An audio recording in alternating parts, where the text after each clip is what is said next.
From Lansing Community College, this is LCC Connect, and this is Lanstories, with me, David Siwik.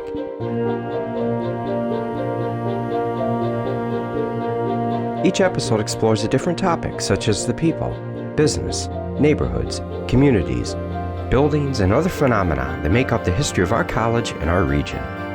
We tell stories, and in doing so, we connect the past to the present. Perhaps when historians look back at the 21st century, they will take a page from past century histories and past century historians who saw one century begin on the year that ends in 1, not 0. We are more accustomed to looking at the century as beginning and ending with a 0 or a 9, respectively. Now, the reason why I start off with this little 1-minute consideration of how we mark centuries is actually because we are going to spend a bit of time considering something that happened in Lansing in the year 2001.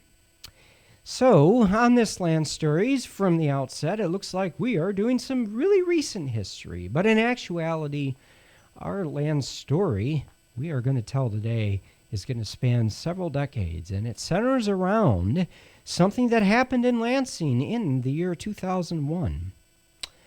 And that something was a dedication of the Michigan Vietnam Veterans Memorial, which happened on the 11th of November of 2001. Just 2 months after another very important event happened that didn't just impact Lansing, but impacted all of the United States. And that would be, of course, the 9/11 attacks of New York City and Washington, D.C., and elsewhere.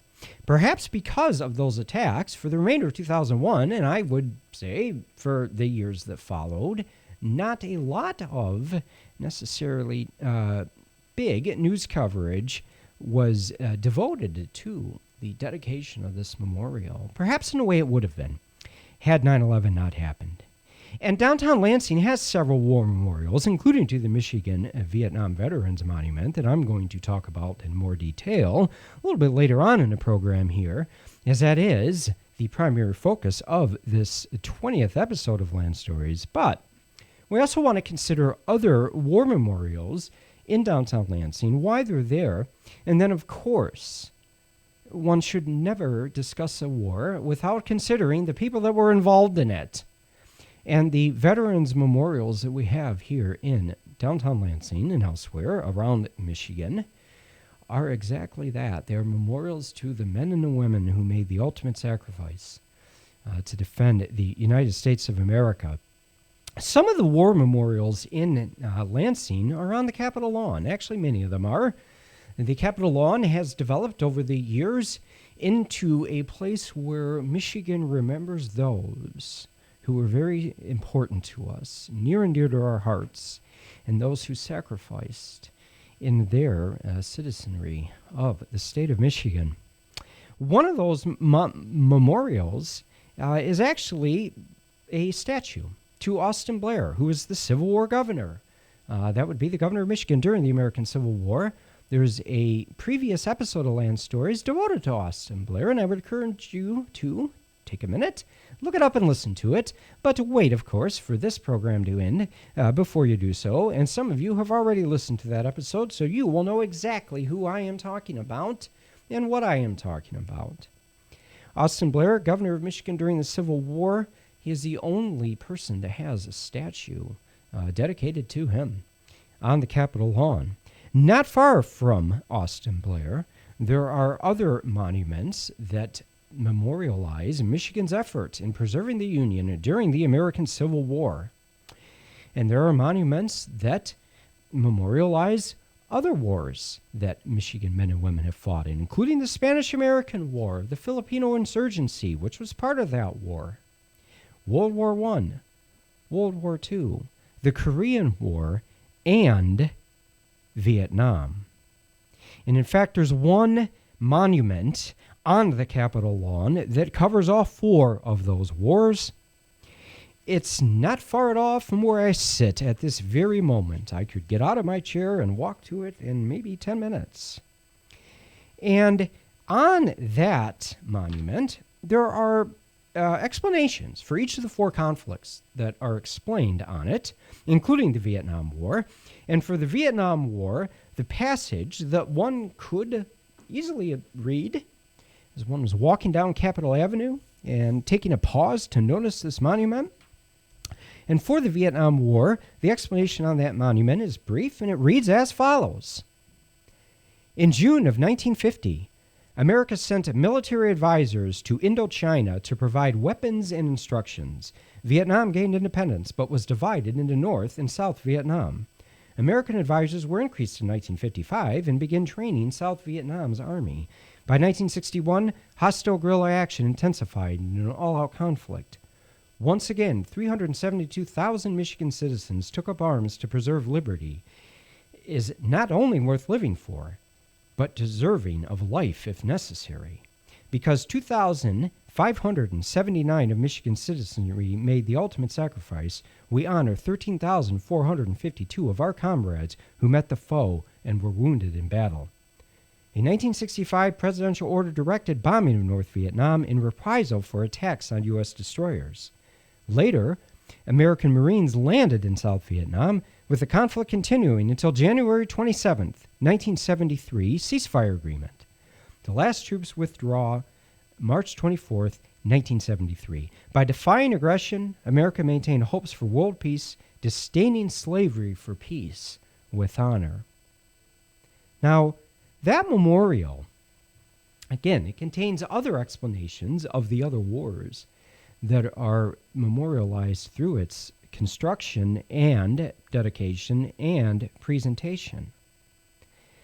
Now, however, in 2001, after a considerable effort of many years, a memorial dedicated and devoted to the Vietnam veterans from Michigan was unveiled. It was designed by New York-based architect Alan Gordon. The memorial that I speak of is not far at all from the one that I just read the plaque off of. In fact, the Michigan Vietnam Veterans Memorial is near the entrance to the Michigan Halls of Justice. That would be the building that houses the Michigan Supreme Court. It is located on the west end of the Capitol Walkway, so roughly about a half mile or so behind, if you're looking at the front of the Capitol building, the state capitol. And the monument is a absolutely remarkable feature of the downtown Lansing architecture for really a variety of reasons, and I would like to explore some of those in here. The most striking feature of the monument are the names emblazoned on it. The names of all the casualties from Michigan are listed by county in alphabetical order on 15 lighted plaques that are made of steel. And there are also the names of those who were missing in action when the monument was erected. And MIAs, Vietnam Missing in Action, are an important part of the conflict. They're an important part of the experience of those who fought in the conflict, and of course the family members who were never able to see their loved one return or returned home. The most striking part of the memorial to me is actually a book, a steel book that sits at the west end of the monument.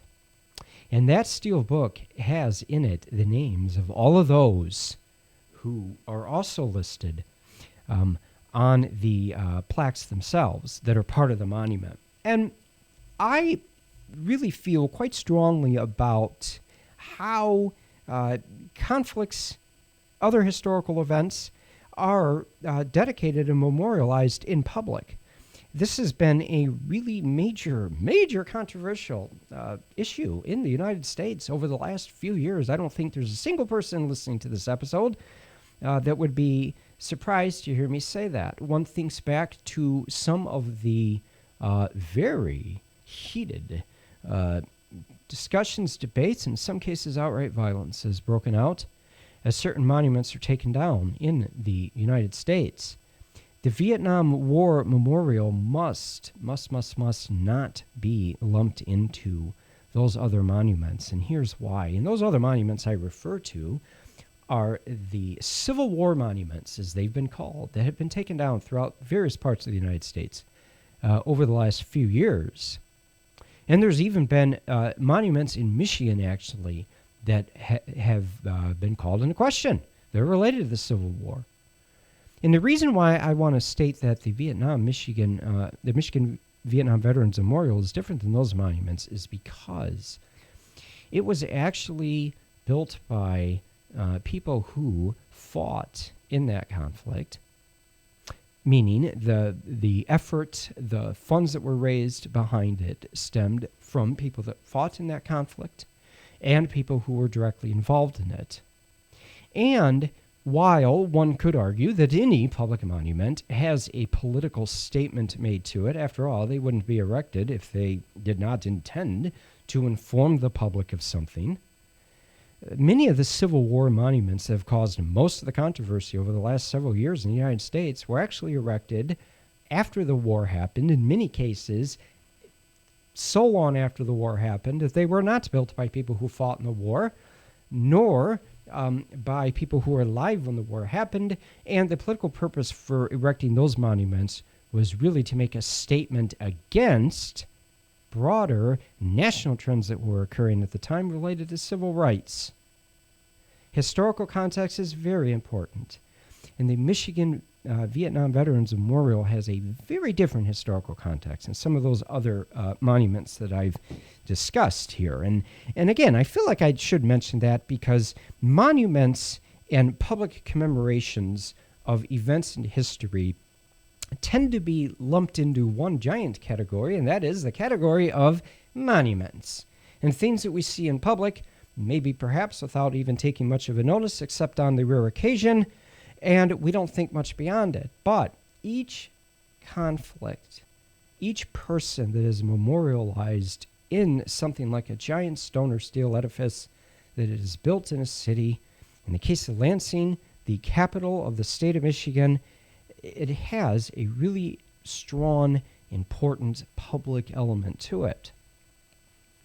And in fact, my own personal memories of the Michigan Vietnam Monument Project stems from my first time, one of my first times ever walking around downtown Lansing after I started working at Lansing Community College.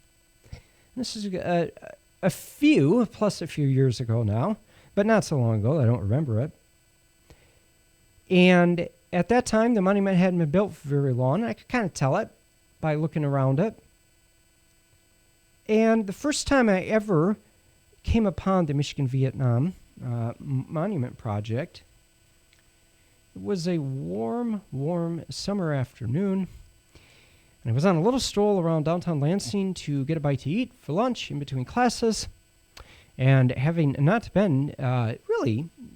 spent much time in downtown Lansing prior to that point, I wanted to really get to know this area a bit.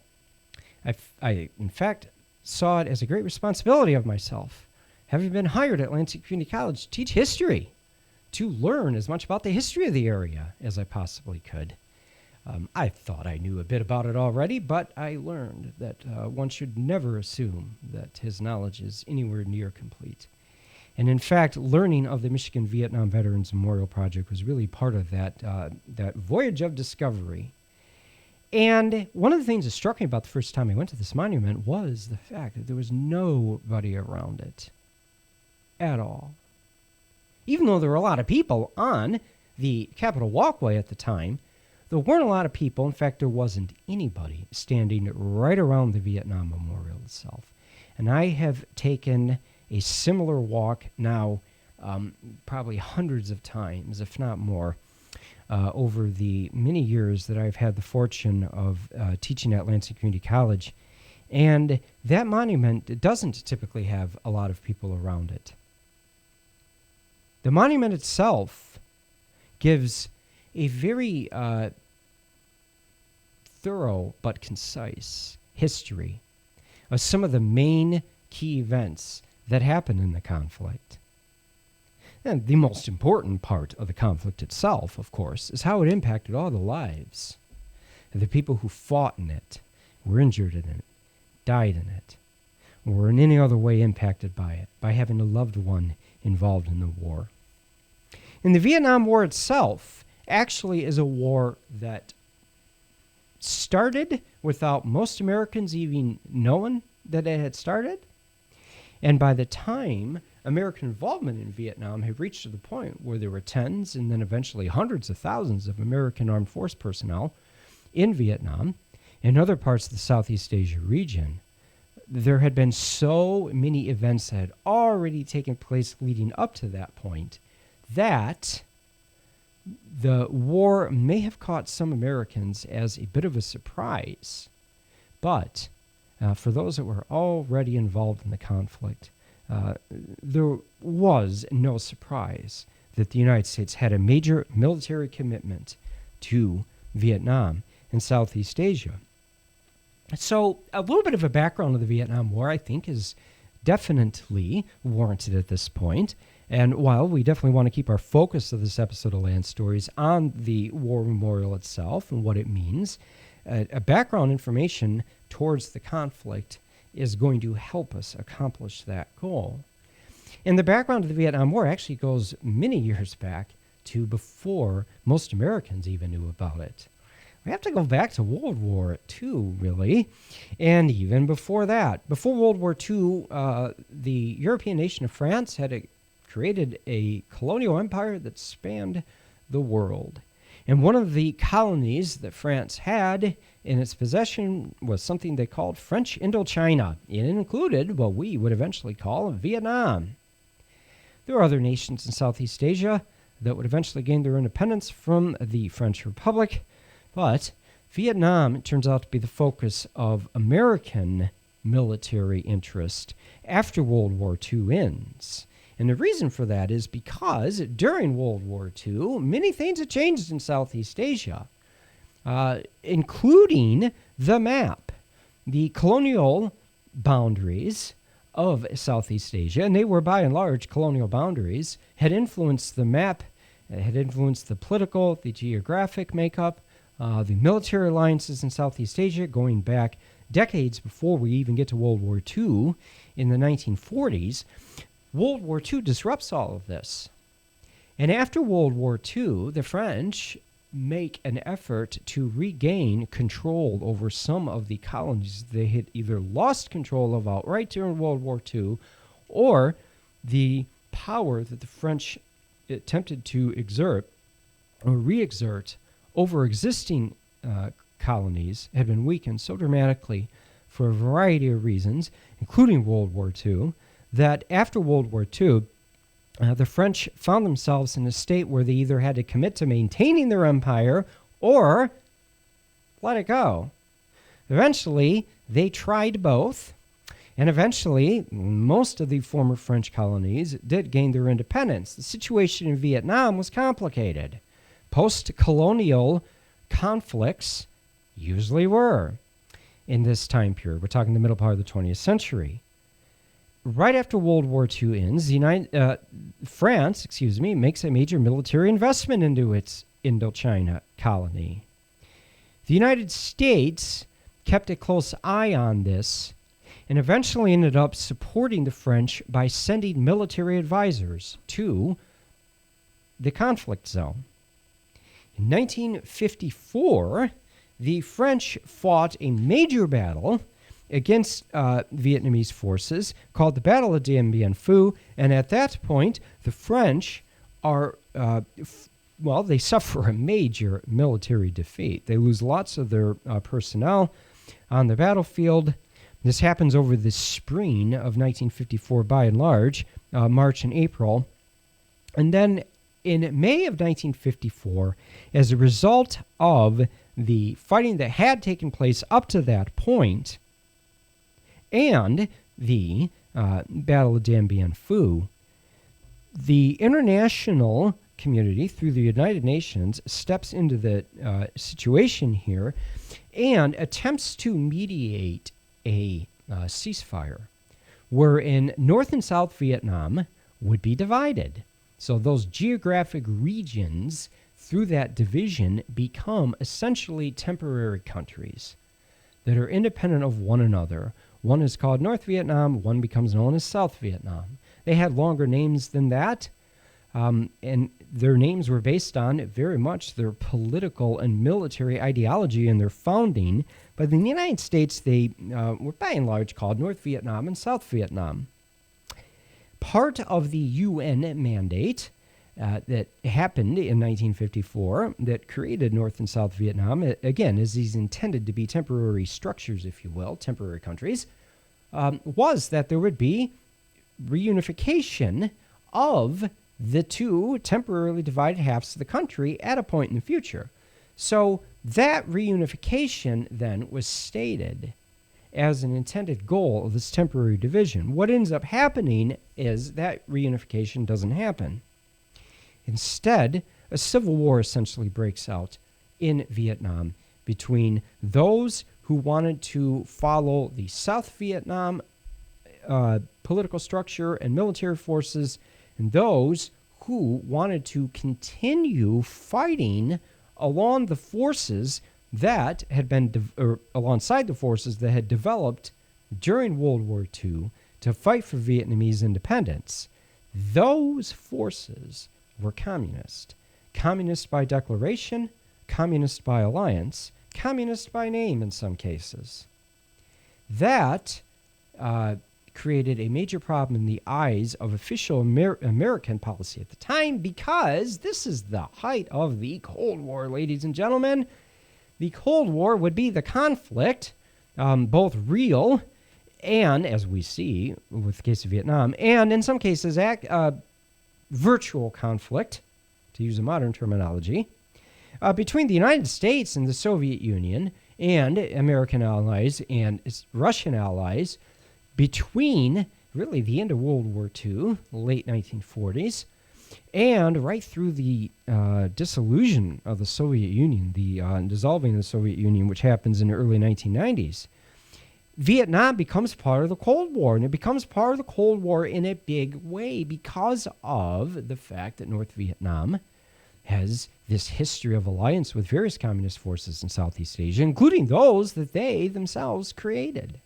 So when the United States looks at the temporary division of Vietnam in 1954, it looks at it as a Cold War fight.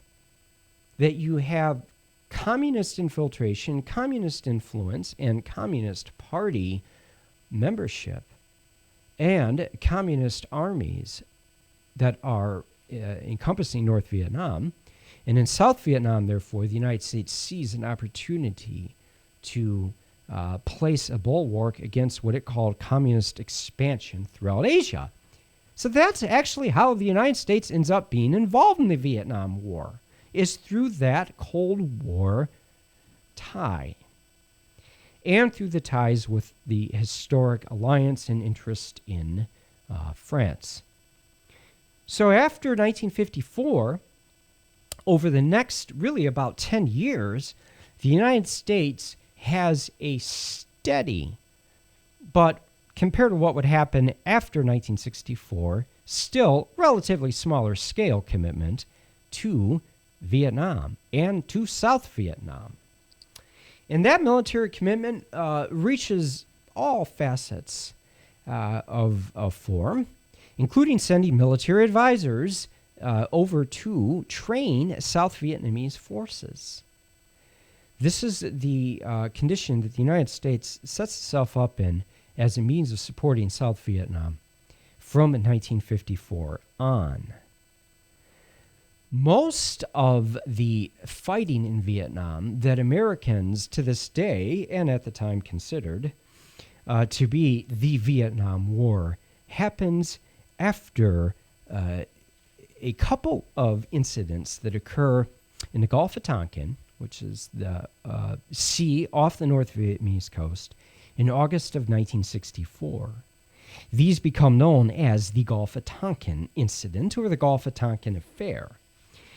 And the affair is really, it's fairly simple what ends up happening, although at the time it was not simple. There was a considerable debate that took place within the American intelligence community and defense forces over what actually happened. The United States had the first week of August in 1964, patrol boats and other assets committed to Operation DeSoto, which was an intelligence-gathering reconnaissance operation taking place off the coast of North Vietnam. Two of the ships that were involved in this operation, one of which was called the USS Maddox, the other of which was called the USS Turner Joy, reported incidents.